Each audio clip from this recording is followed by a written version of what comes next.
So the 2020 car is your shop car now, and you're trying to make 1,700 horsepower, close to 1,700 horsepower on something that realistically should not have, or looks like it should not have 1,700 horsepower. Well, yes. So I'm not sure how much time we have, but You're good. Let's talk about the 2020. Golly, this thing, it almost wow.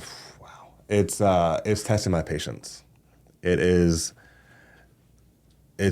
It's taking a lot in me to not just, I don't know. So run down on this car. It's a 2020 S550. Is that what it is? Yeah. So it's a 2020 S550. Stock trans, 10 speed. It's 10R, but it's not stock. Okay, it's 10R, yeah. Yeah. And OEM. And so the goal with this car was to go 8's daily driver stock trim, right? So with my son's baby seat in the back, because like I've already got a race car. I've got 2 race cars. I don't want another race car, right? Like race car, street car, whatever. They all end up being a race car. Yeah, but like, oh, that's a race car, it's a street, whatever. Like I don't want another caged, gutted car. And my black car wasn't gutted, but I mean, it's a race car. It has a 25.3 cage, and yeah, I can drive it, anywhere and whatever, but that's it. It's a purpose-built street/race car. Yeah. I didn't want that. The blue car, I wanted it to be a daily driver. I could give my wife the keys. She can go to Texas if she wants to. She can go to Georgia and drive it and just enjoy it, right? And It's a good shop car for you too, to show off. Absolutely. Because most customers aren't coming in thinking they see the black car and they're like, I want that. Right. Most customers would come in and be like, oh, I saw an 8-second car. I want that. Yeah. And I've already done the analysis. It has paid for itself many times over. And so it was the right build. And so we went 850 at 163, drove to the track, 850, and drove home. My son's baby seat in the back, like full exhaust, like nothing out of the car. Yeah. Everything that came from the factory is on there. And Plus added weight. Yeah. So it's heavier than factory. Yeah, I mean, well, it's got a drag pack, so probably lose some weight there. And turbo kit and stuff. Yeah, I mean, it's got a carbon drive shaft, but it's got a back seat, right? My son's baby seat in his back. It has a passenger seat. It has because those probably come 2-piece factory, right? Yeah, 2-piece. Oh. Yeah. Yeah, that's probably not happy at 1,700 horsepower. No, it got a carbon shaft almost from day one. And so it made 1,040 on stock motor, went 850, drove it, raced it here and there. I mean, I say race, you can't really race a 10R.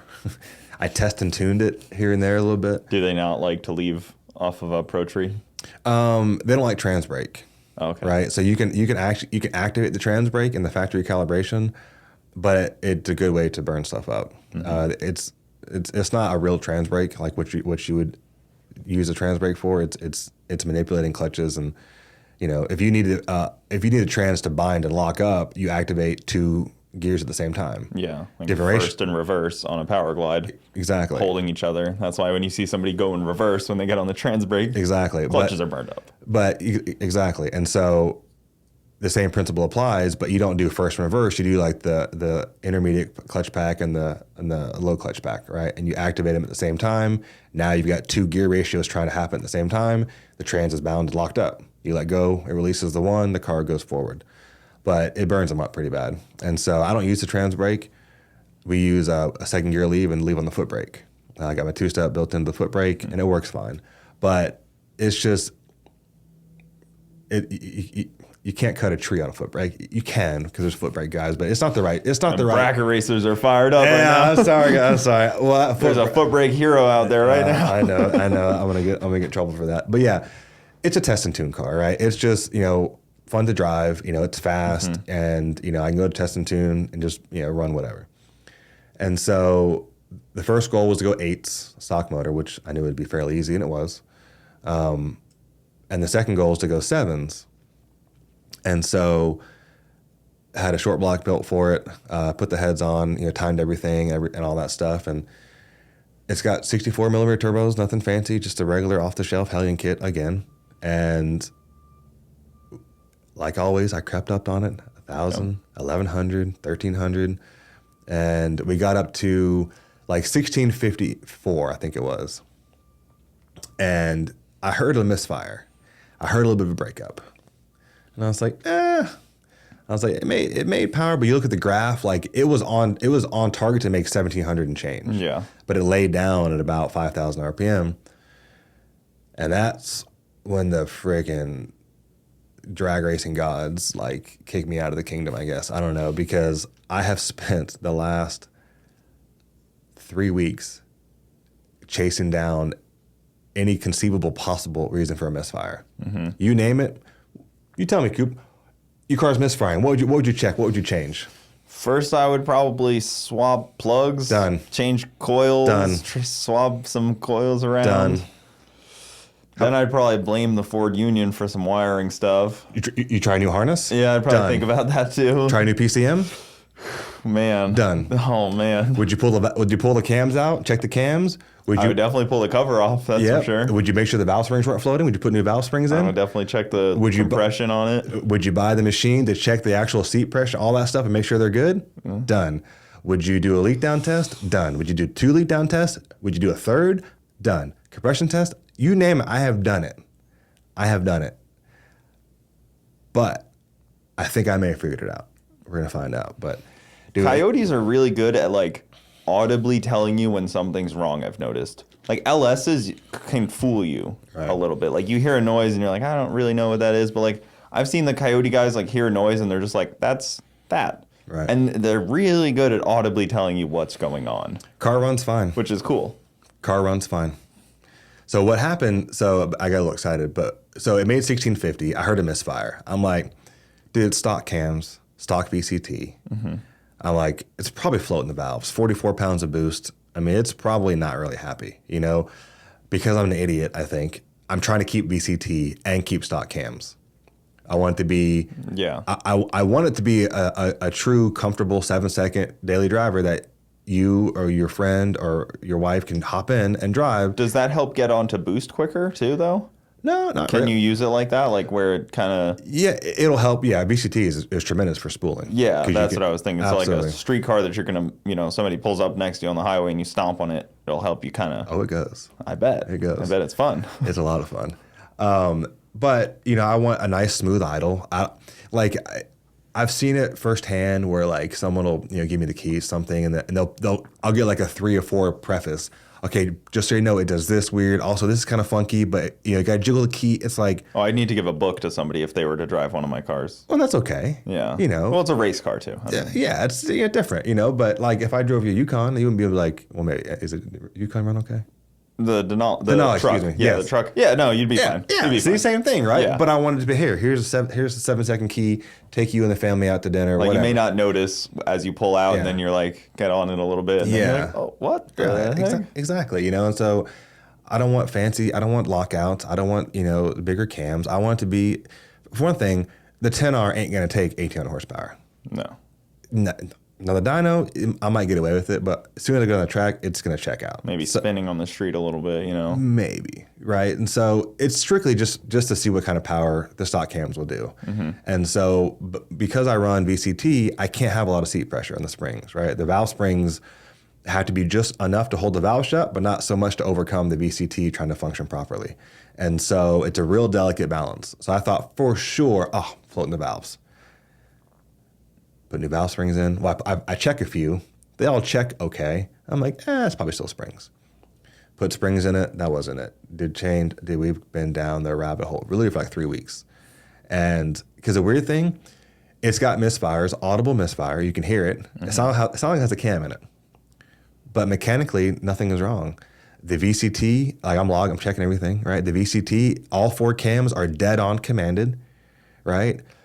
If I run, it's got dual injection, right? It's got direct and it has port. And then the factory stuff, right? Yep. And so if I turn the port off and just run it on DI, it runs pretty freaking good. A little bit of a misfire, but if I turn the port on, it loses its mind, goes bananas. We'll try new injectors. We'll try. I'll send my guy down here to Bradenton to pick up 20 gallons of Ignite Red. Just maybe the fuel went bad. I don't know. Maybe the ethanol in the tank just got water in it somehow, and it's, you know, the DI is you know, hiding because it's got such high pressure. Maybe it's helping. And then your level of people that you can talk to about this problem probably gets smaller and smaller and smaller and smaller. Exactly. And like, you know, you're going to call up somebody and be like, hey, I'm having these problems. They're going to say the same stuff you already checked. Exactly. You're going to have to teach them the problem first off. Exactly. And so, you know, John Uris and I, the owner of Hellion Turbo, we've been, you know, we're real good friends. He's been a phenomenal business mentor. I can call him up on Sunday at 6 a.m. and he'll answer. You know, he's a good dude. I have worn him out. He's not upset, but I have worn his phone number out, calling, trying to, all right, John, I tried this. What do you think? We spit wall back and forth, crank sensor, cam sensor, you name it. Like, you name it. It runs okay on DI. When port comes on, it loses its mind. But I think, well, I'll put it this way. I'm about out of things to check. Yeah. So I didn't just figure it out. I'm just out of stuff to check, right? The next logical step, pull that motor out, put the stock motor back in, see if it does it. If it does, then I don't even know. But if it doesn't, then something's wrong with the engine, even though compression and leak down are fine. I think, after, you know, logically thinking about it, I think I spun the cam lobes. I was gonna say, or because you got weldum on that, so it could like hop a tooth. I was gonna say hop a tooth or something. I literally text Jim last night. Hey, you got pictures of when you weld your stock cam lobes? He's like, yeah, I had to go back and find them. I'm like, I mean, I can't weld them now because they're probably smoked. But while I'm here, I got one of my guys, you know, pulling the valve cover. The thing is, I looked at them before I put them back in, and they looked fine. Like, you know, I didn't like, you know, I don't have a way to measure. Like, I don't have like a bunch of spare cams, you know, like they looked fine. Yeah, for people that don't know, the Coyote cams are pressed on lobes. So they can spin when you really have at it, and I know people weld them for that exact reason. They just tack them in a couple spots. Yep. Yeah, they have this weird like cog engagement, this like gear tooth engagement, and the thing is, like, it makes sense now. Now that makes sense, because why would it run better on direct versus port injection? Because DI is spraying into the combustion chamber on the compression stroke. Yeah. The window of injection is very, very small. Now, it still misfires, but not nearly as bad. But port is going to be spraying into delayed. Yeah, it's going to be spraying into a closed valve. Well, if that valve ain't closed and the computer thinks it's closed, it's going to be spraying fuel into an open chamber. It's going to cause a misfire. And this is all on a factory Ford ECU 100%, as well. 100%. Factory. And those new ones are pretty good, it seems like. It's phenomenal. They seem like they really figured it out. Yeah, I mean, so like fuel trims, when it's on direct injection, perfect. Yeah. When I turn the port on and it goes bonkers, bank one goes haywire. So it's either an exhaust or intake cam on bank one, either has one or many spun lobes. At that kind of power, are you still using direct injection the same as they factory intended it? Absolutely. Or is it turning off? Because it does help compression pretty much, right? Like direct injection is extraordinarily powerful. I saw it a lot when I was at Jeremy's shop, and every C7 has direct injection only, which is the sad part of it. Ford is smart. They did both. Yeah. It is, if I remember, I want to say the new Z06 is dual. The new C7 ZR1 was dual, but they max out almost instantly. Yeah, I think from what I saw, like 800 horsepower, everything's maxed out. Yeah, I think it was also that was more to do with keeping the cats from getting too hot too. I think they're using that for cat over temp. I think, from what I remember. But yeah, Ford got it right. It cleans the valves a lot too on that deal. It definitely helps. Yeah, but yeah, dude, the BMWs have dealt with that forever, where the valves are just wrecked. Walnut treatment. Yeah, exactly. The Ford got it right. I mean, here's how good the DI system is. At 1,650 horsepower, the DI is making up 25% of the total fueling. Oh, wow. Yeah, it's not immaterial. It's a lot. Yeah. You know, it's at 1,000 wheel, it's like 47% DI. That's pretty awesome. Yes. That's huge. I mean, and those injectors you don't change, right? You just... Well, we will. But yes. UVA at extreme direct injection. Extreme injection? Yeah, XDI. Yeah, I've heard of those guys. They make injectors, they make a pump, and they actually make a camshaft. So it's a stock cam, but they regrind the DI lobe. because the DI pump's mechanical. Yeah. And is so, it just on one cam lobe or is exhaust bank one? But just, yeah, so only one cam is specific to. Yep. That's interesting because I'm used to it on a C7 where it's like the one cam is all Yeah, you get anyways. Yeah, it'll be it's exhaust bank one has the DI lobe. Little triangle cam. Well, it's a square, but yeah. Oh, is it a square on the? I think they were triangle on the Corvettes. It might be triangle. Not important, anyways. But Yeah. So, it's funny how it works. Hexagonal. Like whatever. yeah, it's funny how it does that though. If you're not used to seeing something cam pump Right. for whatever it is, 7,000 psi or something crazy that they have. I know it's a very high pressure pump. So 23 is a 35 or 3,000 horsepower. The new one, the one in the Mustang GTD is 5,000. And so the rumor is that the 5,000 psi pump will be coming to production Fords probably late 24, maybe 25. But So people will be buying those from Ford as soon as there's availability DI's to put them on the old stuff. DI's the truth, man. I mean, I see all the time on social media guys are bashing DI, and it's like DI is such an advantage. Yeah. Like, first of all, you got 2 fuel pumps and 2 sets of injectors. Yeah. So you already have a better fuel system from the get-go. But now you've got a system that's designed to suppress knock and increase atomization and make more power. Why would you want to turn it off? I don't understand. Diesel guys have been using that forever. Yes. It's literally just diesel stuff to help their compression and to help because they need giant fuel flow. Yeah, 30,000 PSI in those things. Yeah. Insanity. But yeah, so I've gone back and forth. And every time I think dude, I probably shouldn't tell people this, but this I thought was the big aha moment. And so when it misfired the first time on the 1650, I heard the misfire. I was like, let's check the plugs. Check the plugs. Plugs look okay. No big deal. We'll put new plugs in. I was like, maybe we're having a problem with the spark energy. Get my dielectric grease out. Put a dab on the coil packs. Put the coil packs in. Mm-hmm. And all of a sudden, it starts misfiring like crazy. Did you know that dielectric grease is not a conductor? Huh. Is it just to make the plugs come off easier? It's an insulator. Okay. It's to keep stuff out. Oh. Water and crap out. Because I always put it on mine, and I know that it helps me get them off, which is really, really tough to get off of a 2J car. So the difference is you have spark plug wires that physically click into a spark plug. We don't have that. We have coil on plug. And so my big epiphany was, dude, I put dielectric grease in the inside the coil pack. I basically took the spark plug and put a physical barrier between it and the coil pack. Yeah. No wonder it's misfiring. I was like, oh, what an idiot. So I come in next morning, I'm stoked. I'm like, that's it. Yeah. I start Googling. Stayed up all night. Dude, I'm telling my wife, and she's like, okay. I'm like, honey, look, check it out. Google says, I Google, can dielectric grease cause a misfire? And the first reply was, yes, it can. I'm like, Yellow Bullet from 2006 no. said.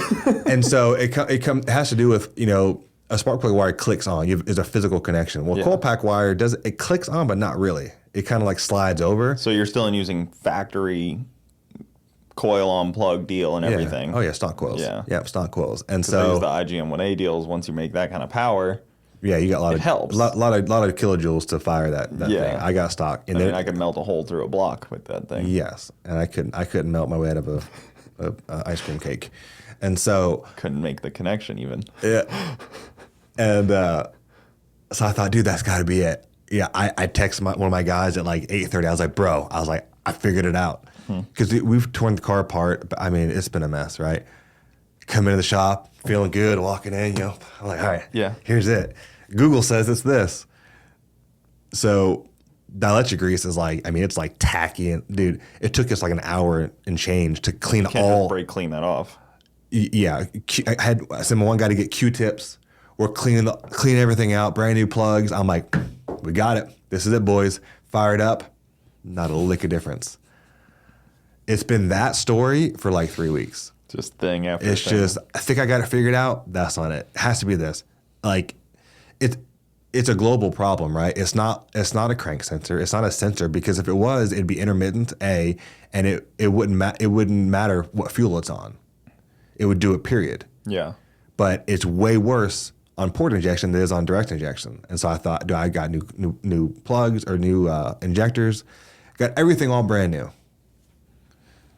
And so it almost has to be the lobes, because people spin them, right? That's the thing. I've seen it, but I've seen people talk about it plenty of times. I mean, it's not uncommon to spin the lobe. That would be probably the most ideal answer. At that point, you wouldn't have to pull the engine. Yeah, I mean, I ordered new cams today. Like I have cams on the, like takeout cams, but I don't know the history. I'm not sure, I don't know. They could be spun as well. Yeah, exactly. So put some OEM one. Yeah, but are you gonna weld these ones? I mean, you kind of have to now. If I need to find a smoking gun, and so I got my guy pulling the valve covers off. We'll look and see it. Even if it doesn't, I mean, what else? I don't know what to do. Like I'm out of parts to change. I thought so. We pulled the PCM out. I've got a spare PCM. Just parts in the shop. Mustang guy stuff. You gotta have spare. Everything. Once you have a shop, you just collect all of it. Dude, the amount of spare crap I have in the shop is ridiculous. I could probably build 3 cars. And I pull the PCM out, and I pull it out and look. I was like, dude, there's like eight of the pins are orange. They must have got hot. I bet the PCM's bad. Yeah. Put the PCM in, program it, do all this rigmarole, redo the pats, get the stock car, right? Thankfully, I pay for access to Ford's system, so I can actually program pats the way you're supposed to and everything. Put the PCM in, program that, program the keys. Oh, I forget. So I have my one key. I had to go all the way home, get my other spare key, come all the way back to the shop. I'm like, we got this. Program the PCM, fire up, purrs like a kitten. Sounds phenomenal for about 12 seconds. Then it's like, I'm like, not the PCM. Pull it back out, reprogram it, redo the pats. Dude, it's just been. What do you tune that car on? What software is it? Is it HP tuners. Is it HP tuners? Okay. Guys, thank you for tuning in to the Bogetti Clips YouTube channel. For the full podcast, check us out on Bogetti Studios YouTube and all your audio platforms. Also, hit that subscribe button to not miss out on any of the new Bogetti clips coming up.